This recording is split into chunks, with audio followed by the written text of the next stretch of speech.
नमो अर्हन्ताणं नमो सिद्धाणं नमो आयरीयाणं नमो अज्ञायाणं नमो लोये सव्यसाहुणम्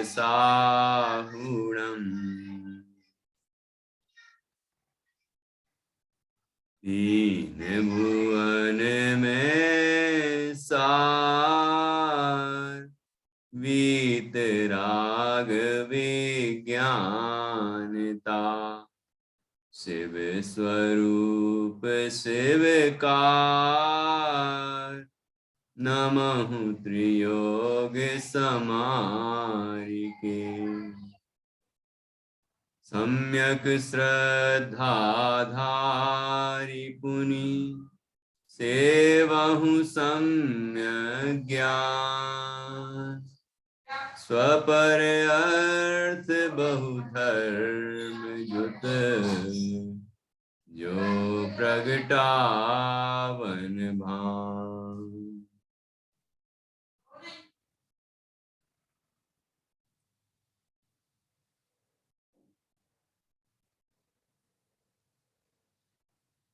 पंडित श्री दौलत राम जी द्वारा रचित यह छह ढाला ग्रंथ है। इसकी चौथी ढाल चल रही है और उसमें श्रावक के 12 व्रतों की चर्चा हम कर रहे हैं, जिसमें से 5 अणुव्रत और 3 गुण व्रतों की चर्चा हमने कर ली है और अब 4 शिक्षा व्रत और उसके बाद फिर संलेखना की चर्चा करके ये 12 व्रत परंपरा से इस तरह मोक्ष के कारण बनते हैं उसकी चर्चा की गई है। तो आज हम 14वें और 15वें इन दोनों छंदों पर चर्चा करने का प्रयास करेंगे और इस तरह ये चौथी ढाल पूर्ण होगी। अभी 12 व्रतों में 5 अणुव्रत, अहिंसाणुव्रत, सत्याणुव्रत, अचौर्याणुव्रत, ब्रह्मचर्याणुव्रत, परिग्रह परिमाण अणुव्रत और 3 गुणव्रत, दिग्व्रत, देशव्रत और अनर्थ दंड व्रत। अनर्थ दंड व्रत के 5 भेद किए हैं सामान्य रूप से। ऐसे तो और भी भेद बन सकते हैं। अपध्यान अनर्थ दंड व्रत, पापोपदेश अनर्थ दंड व्रत, प्रमादचर्या अनर्थ दंड व्रत, हिंसादान अनर्थ दंड व्रत और दुःश्रुति अनर्थ दंड व्रत। ये 5 अनर्थ दंड व्रत के भेद हैं। जैसे इनके नाम हैं ऐसा ही इनका स्वरूप है, इस पर हमने चर्चा की है। अब हम 4 शिक्षा व्रतों पर चर्चा करेंगे। अणुव्रत मूल हैं श्रावक के गुण 5 अणुव्रत। अणुव्रतों को पुष्ट करने वाले, अणुव्रतों की रक्षा करने वाले 3 गुणव्रत हैं और महाव्रतों की शिक्षा के लिए, महाव्रतों के अभ्यास के लिए अर्थात यह जीव श्रावक आगे मुनि धर्म को अंगीकार कर सके, इसके अभ्यास रूप में 4 शिक्षा व्रत होते हैं और वो 4 हैं सामायिक, रोषदोपवास, अतिथि संविभाग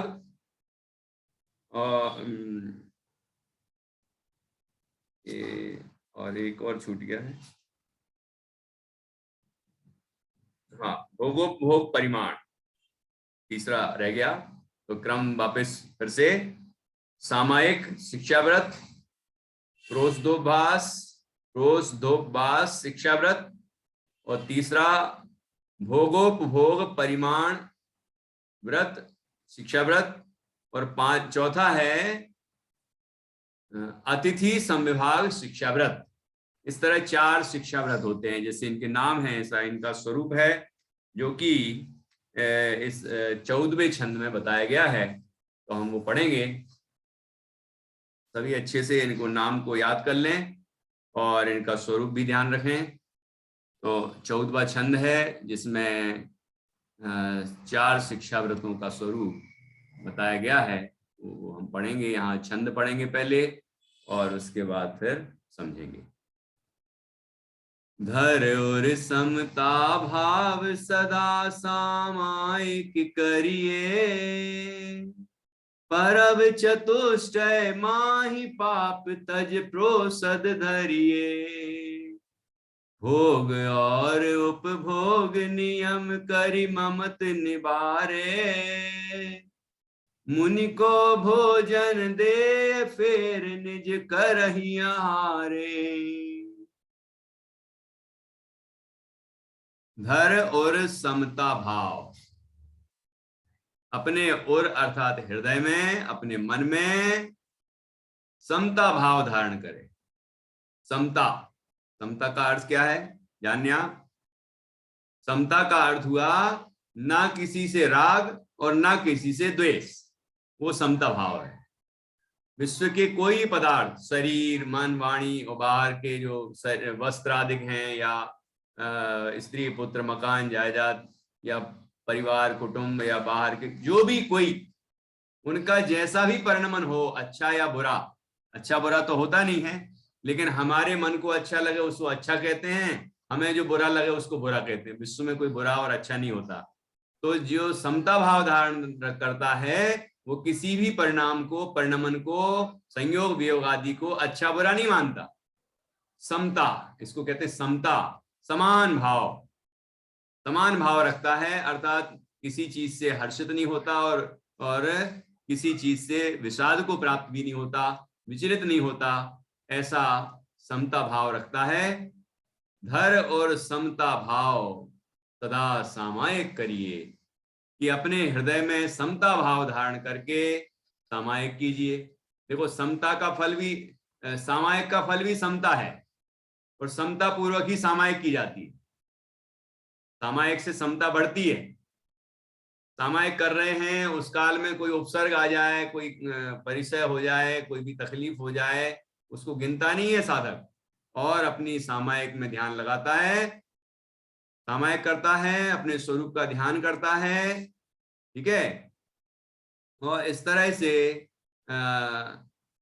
सामायिक करता है। सामायिक, सामायिक का अर्थ है कि अपने आत्म स्वरूप में, शुद्धात्म स्वरूप में स्थिर होना, वो निश्चय से सामायिक है।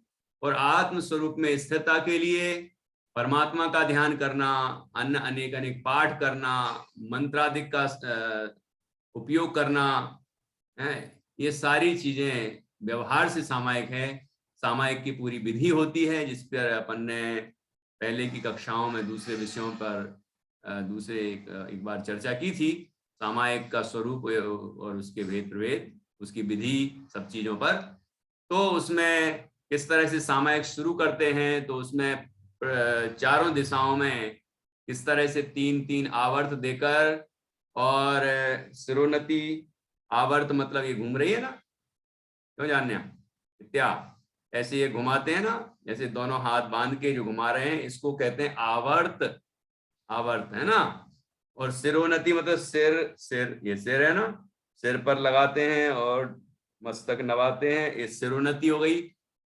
तो प्रत्येक दिशा में ऐसे 3 आवर्त और एक सिरोन्नति करके फिर कायोत्सर्ग करते हैं, अर्थात 9 बार नमोकार मंत्र का जाप करते हैं। ठीक है, और उस तरफ प्रणाम करके, नमस्कार करके फिर अगली दिशा की ओर बढ़ते हैं। ऐसी चारों दिशाओं में करते हैं। फिर चारों दिशाओं में ये आवर्त, सिरोन्नति, प्रणाम आदि करने के बाद फिर एक कोई दिशा चुन लेते हैं, या तो पूर्व या उत्तर।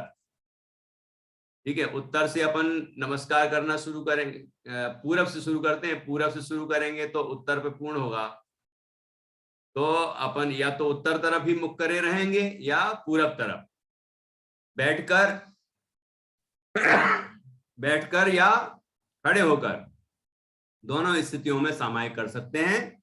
और सामायिक की पूरी विधि होती है, किस तरह से अपने उपयोग को संसार शरीर और भोगों से विरक्त करना, 12 भावना का चिंतन करना, है ना, और अपने स्वरूप की ओर अनुरक्त करना। ऐसा करते हुए पाठों का भी सहारा लेते हैं और अपने अपने उपयोग को आत्म सन्मुख करने का प्रयत्न करते हैं और आत्मा की अनुभूति हो, वही निश्चय सामायिक है।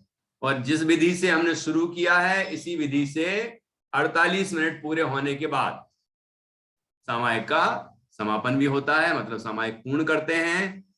तब भी चारों दिशाओं में इसी तरह से सिरोन्नति, आवर्त और सिरोन्नति, नमस्कार, ये सब क्रियाएं करते हैं और इस तरह सामायिक पूर्ण होती है।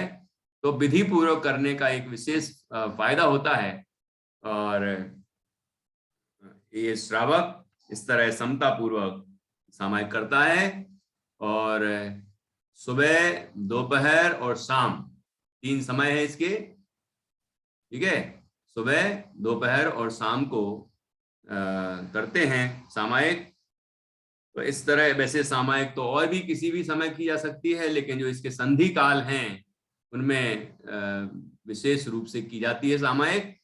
बाकी अनेक बार सामायिक की जाए उसमें दोष नहीं है, जितने बार नियम लिया है उसके अलावा भी कर सकते हैं सामायिक, ठीक है। तो धर और समता भाव सदा सामायिक करिए, परव चतुष्टय माही पाप तज प्रोसद धरिए।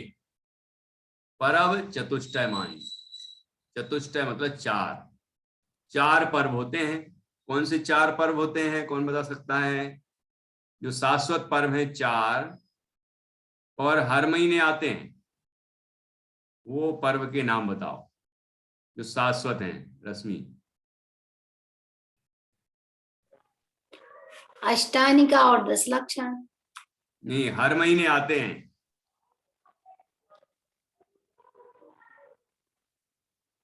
हर महीने तो नहीं पता। अष्टमी और चतुर्दशी आते हैं। हाँ, बस तो ये शाश्वत पर्व हैं।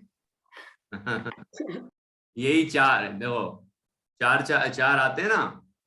तो अष्टमी और फिर चतुर्दशी, मतलब शुक्ल पक्ष रहता है तो उसकी भी अष्टमी आएगी, फिर चतुर्दशी आएगी, फिर कृष्ण पक्ष की भी अष्टमी आएगी और चतुर्दशी आएगी। तो 4 हो गए ना एक महीने में। तो परव चतुष्टय माही, 4 पर्वों में मतलब अष्टमी और चतुर्दशी, 2 बार अष्टमी और 2 बार चतुर्दशी हर महीने आती है। तो उसमें पाप तज, पापों का त्याग करके, 5 पापों का त्याग करके प्रोसद धरिए, प्रोसधोपवास करना चाहिए। प्रोसधोपवास क्या होता है? प्रोसधोपवास, प्रोसद करिए, इसके 3 भेद हैं इसके स्तर की अपेक्षा।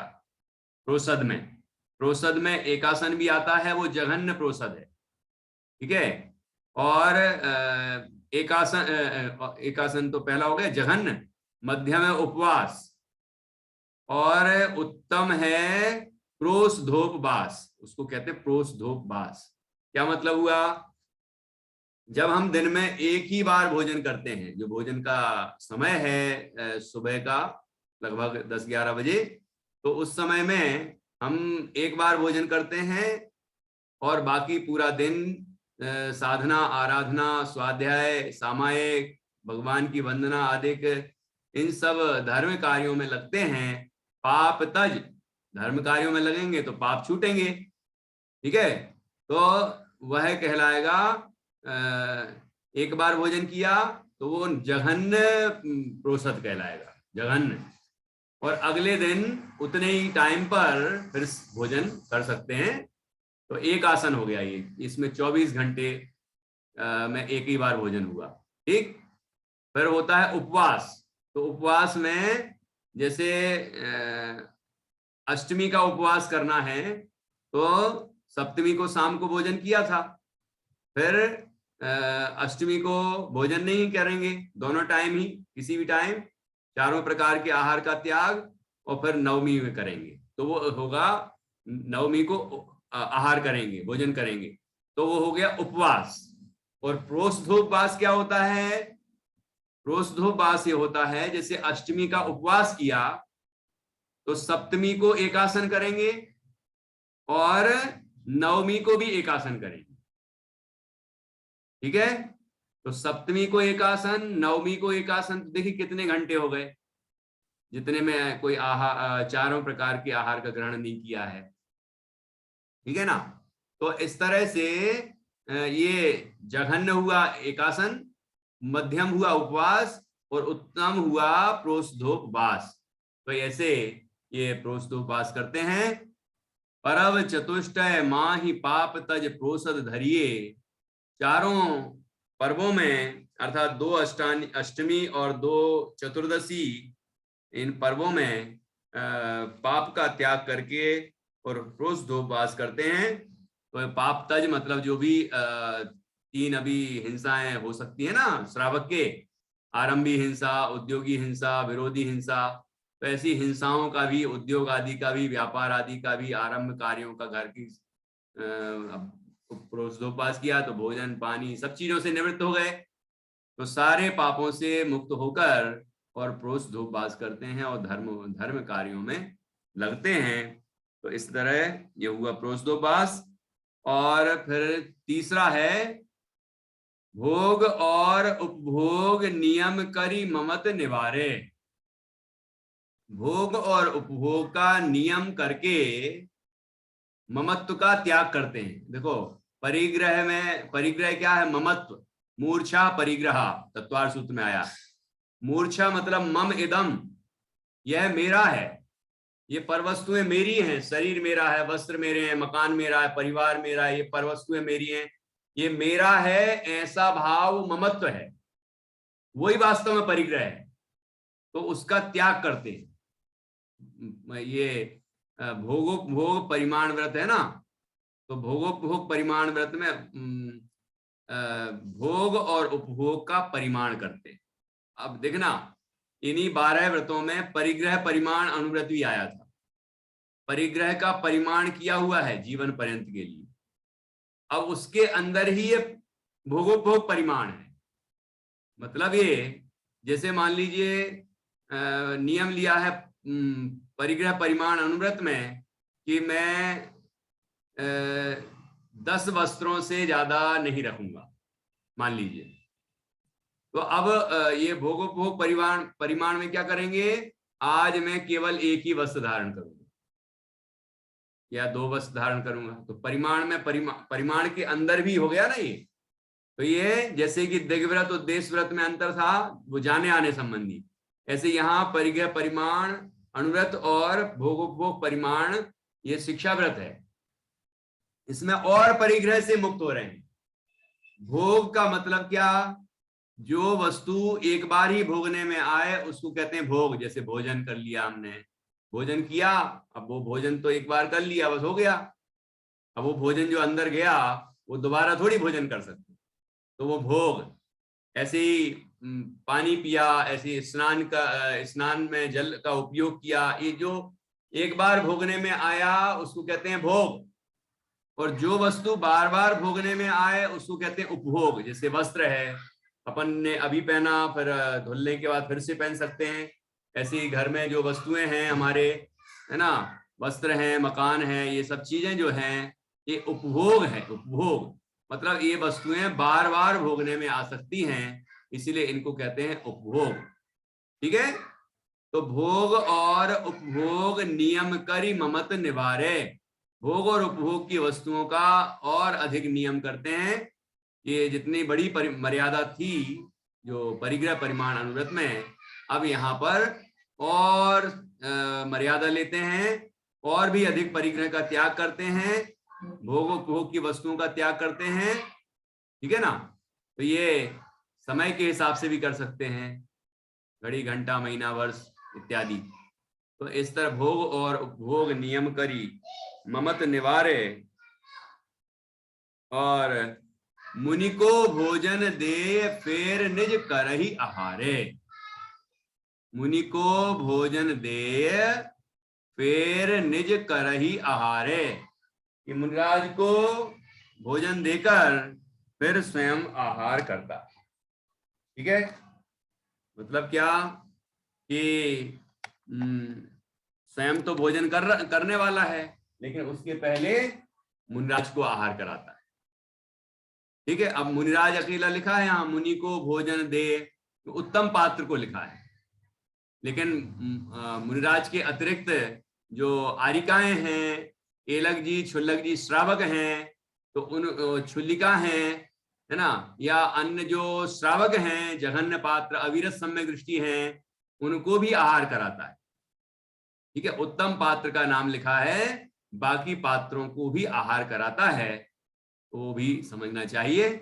मुनि को भोजन दे, मुनि उत्तम पात्र हैं, इसलिए उनका ही उल्लेख विशेष है, और वो उनको आहार कराने के लिए जैसे द्वारापेक्षण होता है, मतलब अपना भोजन शुरू करने के पहले वह श्रावक अपने दरवाजे पर जाता है बाहर, और वहां देखता है कि वहां पर कोई मुनिराज यदि आ रहे होंगे आहार के लिए, तो वो पहले उनको पड़गाहन करता है, उनको आहार कराता है, और उसके बाद फिर स्वयं आहार करता है। ठीक है, ऐसे मुनिराज नहीं आ रहे हों, मान लो आरिका जी आ रही हों, क्षुल्लिका आ रही हों, एलक जी आ रहे हों, क्षुल्लक जी आ रहे हों, है ना, या अन्य कोई अतिथि जो प्रतिमाधारी हैं या अविरति सम्यक दृष्टि हैं, तो कोई आ रहा हो तो उनको भी आहार कराते हैं। इस तरह अतिथि संविभाग शिक्षाव्रत, अतिथि के साथ अपने भोजन का संविभाग करते हैं, अच्छी तरह विभाग करते हैं, मतलब उनको भोजन देते हैं पहले, फिर जो बचता है उसमें से वो स्वयं भोजन करके और संतोष धारण करते। तो ये हुआ अतिथि संविभाग शिक्षाव्रत। ठीक है, मुनि को भोजन दे, फिर निज, फिर मतलब फिर निज कर ही आहारे, स्वयं भी आहार करता है। ठीक, देखो यहां पर कुछ चित्र बने हैं। पहला चित्र दिख रहा है जिसमें सामायिक कर रहे हैं, देखिए, और दूसरे चित्र में प्रोस्तोपवास कर रहे हैं, तो इसमें भी अब आहार आदि का तो सारा विकल्प छोड़ दिया है, तो वो दिन भर साधना, आराधना, स्वाध्याय, सामायिक, यही सब कार्य करते हैं। ये उसका ऐसा ही चित्र बन सकता है। और देखिए आगे, मुनि को आहार दे रहे हैं, ये दोनों शिक्षाव्रत, अतिथि संविभाग शिक्षाव्रत का चित्र है। ये मुनिराज को आहार कराया और उसके बाद फिर स्वयं आहार कर रहे हैं, देखिए स्वयं भोजन कर रहे हैं। तो इस तरह से ये 4 शिक्षाव्रतों की चर्चा हुई। तो आप देखिए इनमें शिक्षाव्रत कैसे हुआ। एक तो सामायिक करते हैं, ये सामायिक की शिक्षा है कि मुनिराज, जब ये मुनिराज बनेंगे तो सामायिक ही तो मुख्य है, सामायिक ही तो मुख्य कार्य है। अष्टमी चतुर्दशी को जैसे प्रोस्तोपवास करते हैं तो उसमें आहार आदि का ग्रहण नहीं करते हैं और निरंतर स्वाध्याय, आराधना, सामायिक आदि कार्यों में लगते हैं, तो यही तो कार्य आगे करना है। ठीक है, और यहाँ अतिथि के साथ संविभाग कर रहे हैं, तो मुनिराज ही तो बनना है, तो मुनिराज को आहार कराएंगे, मुनिराज हमारे घर में पधारेंगे, हम मुनिराज से शिक्षा लेंगे, हैं कि मुनि बनने की शिक्षा लेंगे, विरक्ति की शिक्षा लेंगे कि देखो पानी पात्र में आहार करते हैं, कोई परिग्रह नहीं है, किसी से कोई लालसा नहीं है, आहार भी किस तरह करते हैं, कैसी विधि होती है उनकी, ये भी तो सीखने की चीज है।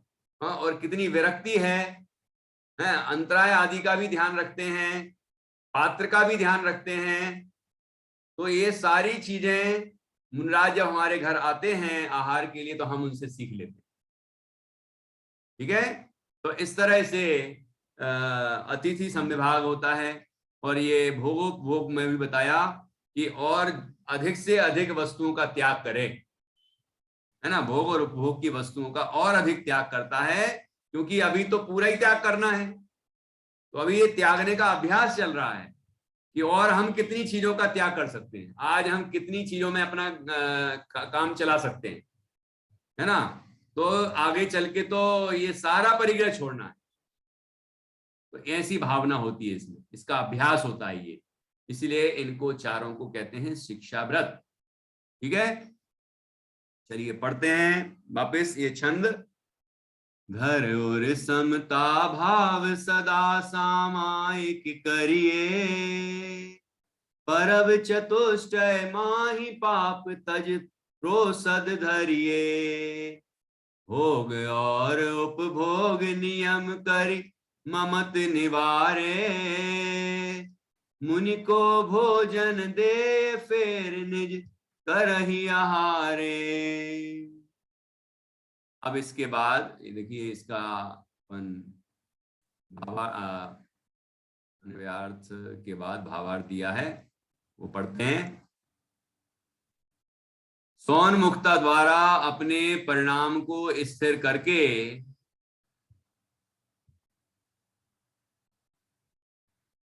प्रतिदिन विधि पूर्वक सामायिक करना, सो सामायिक शिक्षा व्रत है।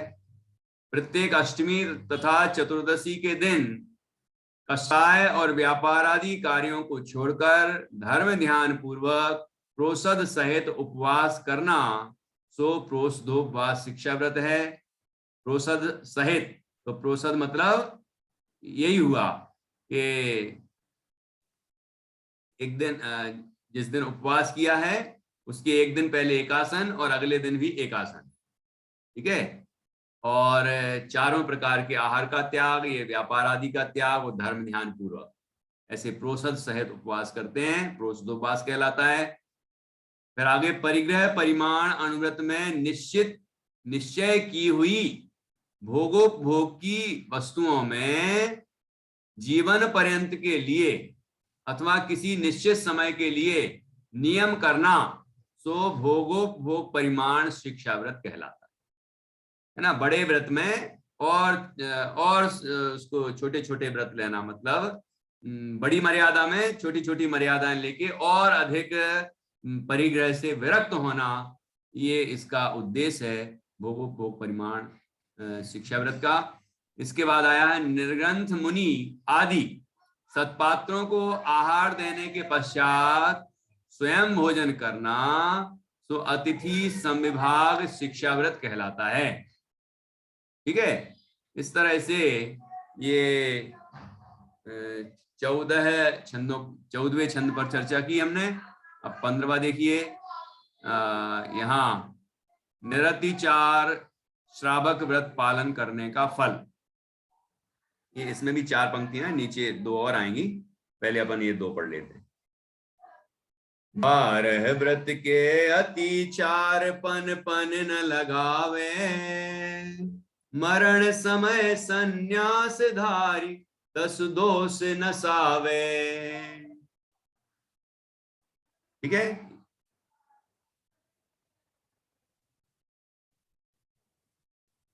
यूं श्रावक व्रत पाल स्वर्ग सोलम उपजावे, कहते चय नरजन कहते चय नर जन्म पाए, मुनि होए शिव जावे। देखो क्या कहा, 12 व्रत के अतिचार पन पन न लगावे। तत्वार सूत्र में इसके संबंध में बहुत सुंदर चर्चा है। 7वें अध्याय में 12 व्रत भी बताए हैं और 12 व्रतों के प्रत्येक के 5-5 अतिचार भी बताए हैं। अतिचार का अर्थ होता है दोष, क्या विद्या। अतिचार का अर्थ होता है दोष। तो इन व्रतों में कौन कौन से दोष लगने की संभावना होती है वो बताए जाते हैं, उनको कहते हैं अतिचार। वो 5-5 अतिचार होते हैं। मैत्री समझ में आ रहा है? तो श्रावक इन 12 व्रतों के जो 5-5 अतिचार हैं उनको नहीं लगाते, मतलब निर्दोष पालन करते हैं व्रतों का, ठीक है। 12 व्रत के 5-5 अतिचार होंगे तो कितने हो जाएंगे कुल मिला के अतिचार? सोचो, 12 गुणित 5 कितने होंगे? एक व्रत के 5 अतिचार, तो 12 व्रतों के कितने अतिचार? 12 × 5 कितने हुए? मैत्री बता रही है, बोलो।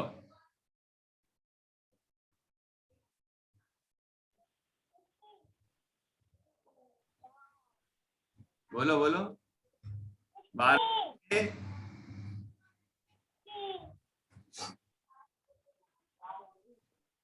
12 × 6 कितना हुआ? 60। ठीक है, ठीक है। अच्छा, प्रतिष्ठा ने अचानक प्रकट हो गई है प्रतिष्ठा। 60, ओके। तो 60 हो गए है ना। और अभी जो संलेखना की बात आएगी, उस संलेखना के भी 5 अतिचार होते हैं। तो ये अतिचार बताए जाते हैं क्यों? कि ये दोष लगाए नहीं जीव, ये दोषों की संभावना है।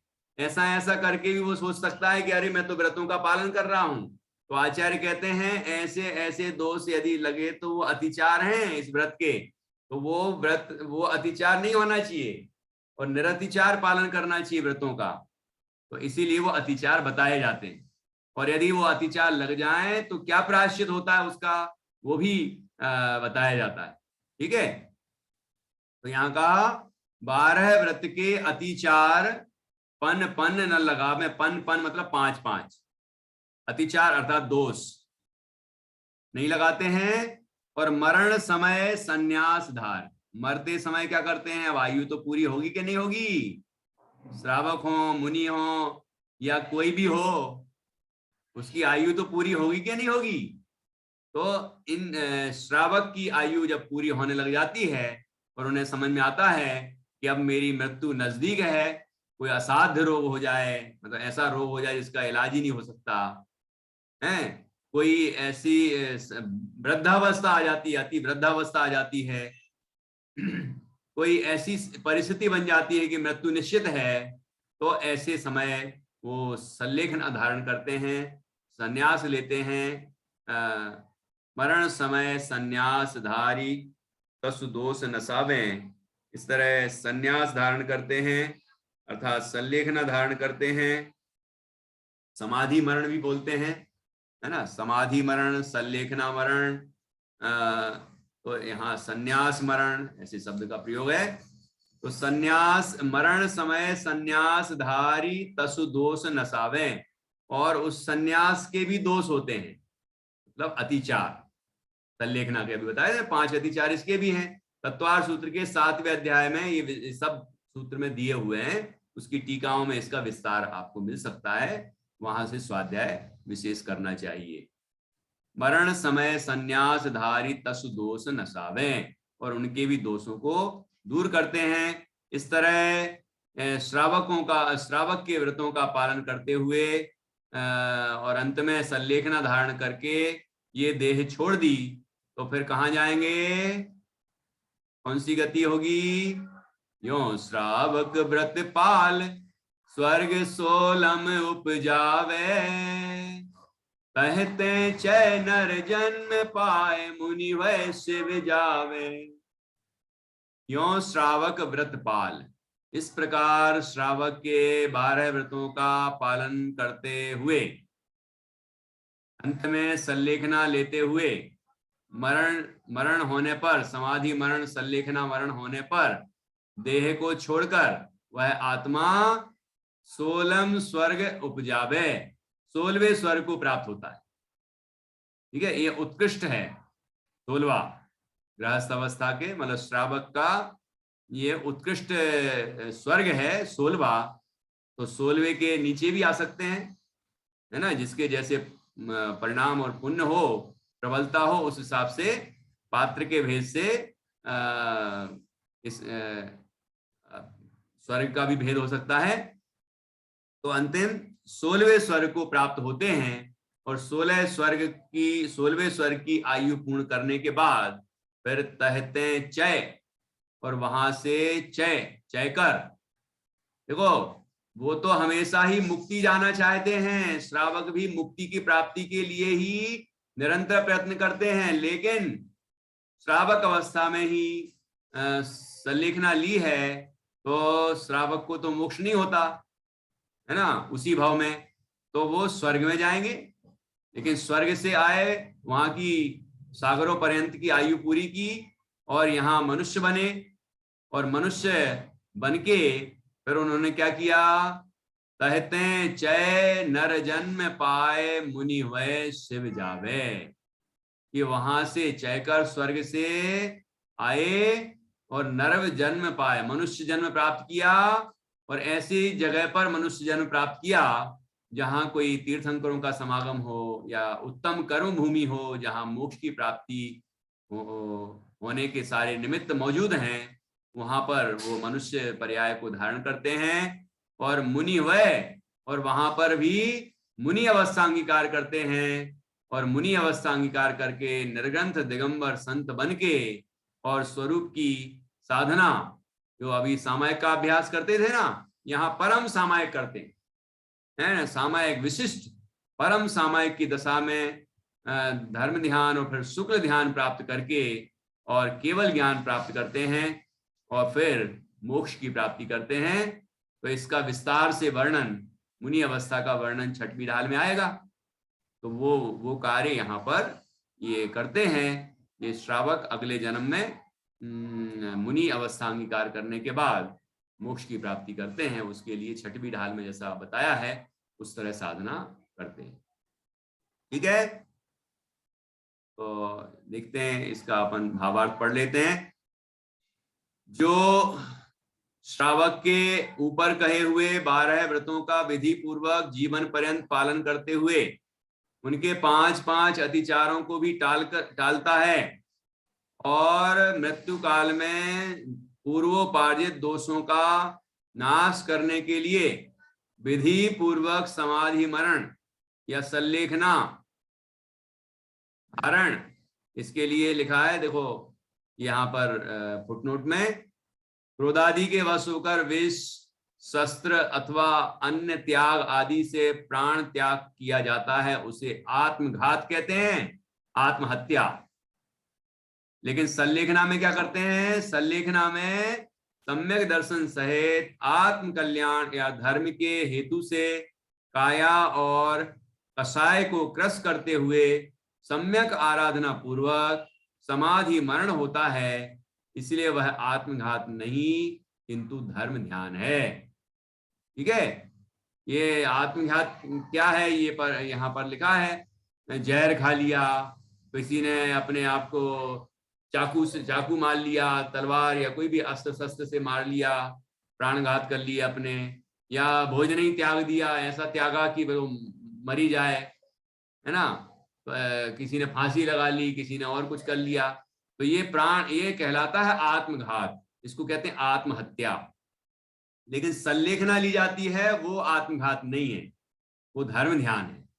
क्योंकि जब हमें पता चल जाता है, समझ में आ जाता है कि अब ये रोग ठीक नहीं हो सकता और वृद्धावस्था भी अति आ गई है, तो ऐसी कोई भी परिस्थिति में जब देह छोड़ने का समय आता है तो वह सावधानी पूर्वक देह छोड़ता है, शरीर के प्रति ममत्व छोड़ता जाता है और धीरे धीरे आहार आदि का भी त्याग करता है, रसायनों का अभाव करता है स्वरूप की साधना द्वारा, और इस तरह आराधना पूर्वक देह को छोड़ देता है।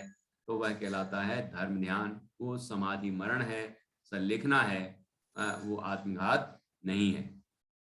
अब यहाँ आगे विधि पूर्वक समाधि मरण धारण करके उसके 5 अतिचारों को भी दूर करता है, सल्लेखना के भी 5 अतिचार हैं, उनको भी दूर करता है। वह आयु पूर्ण होने पर मृत्यु प्राप्त करके 16वें स्वर्ग तक उत्पन्न होता है। तक लिखा ना, तो ये अंतिम मतलब उत्कृष्ट आयु बताई है, स्वर्ग में उत्कृष्ट है 16वां स्वर्ग।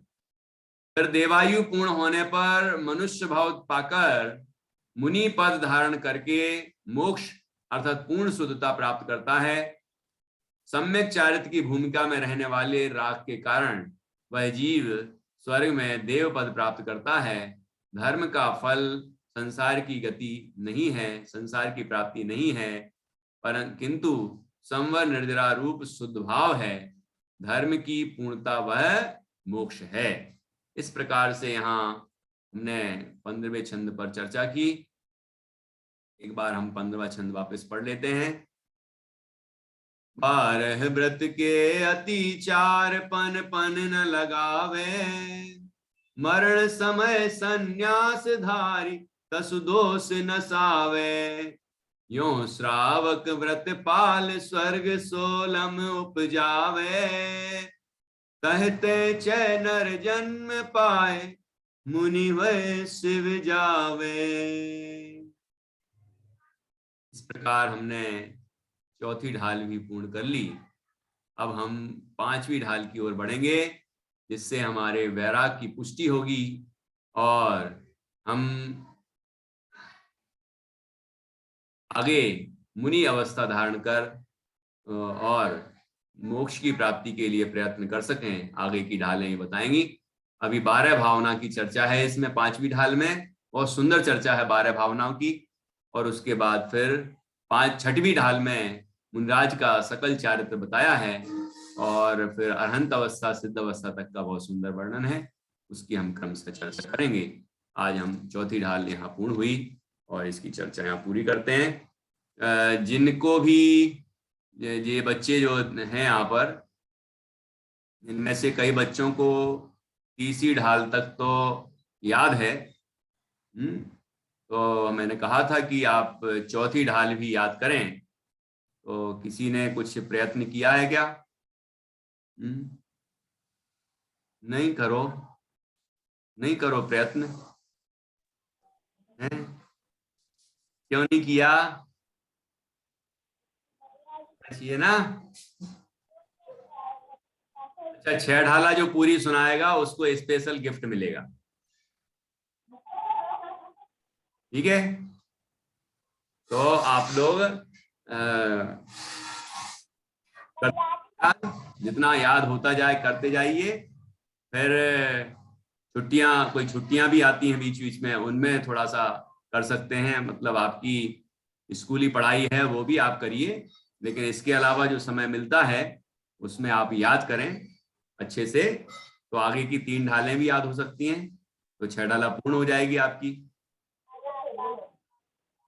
ठीक है जान्या, नित्या, मैत्री और बड़े लोग है ना, जो भी सुन रहे हैं बड़े लोग, वो भी सबको याद करना है। अभी कोई चौथी ढाल पूरी सुना सकता है?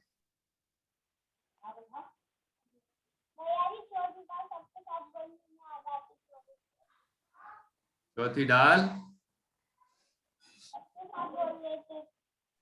सबके साथ बोल लेते हो? अच्छा अच्छा, तो सबके साथ बोल लेती हो मतलब याद तो है, तो उसको थोड़ा सा और पक्का कर लो। इतने दिनों में तो पक्की हो जानी थी। हर दिन एक छंद 2 छंद मुश्किल से ऐसे पढ़ाते हैं, तो वो पक्का कर सकते हैं, सुन सुन के भी याद हो जाता है। तो प्रतिष्ठा क्या विचार है तुम्हारा, याद करोगी? हैं? हम्म, समझ में कछु नहीं आ रही तुम्हारे, क्या कह रहे हो?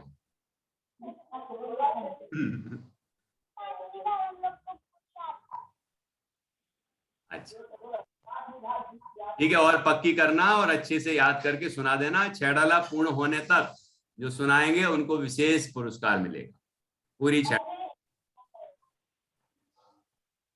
ठीक है, ओके। अब जिनवाणी स्तुति करेंगे।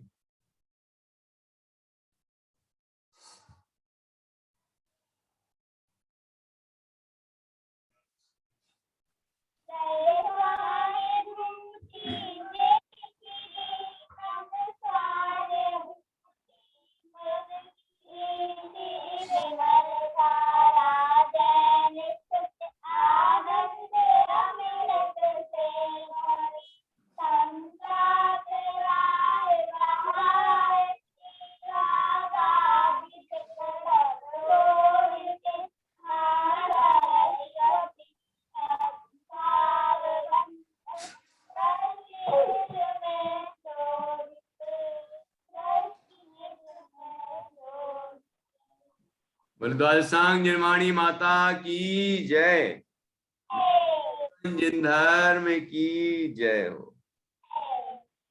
सभी 9 बार नमोकार मंत्र के माध्यम से पंच परमेश जी का स्मरण।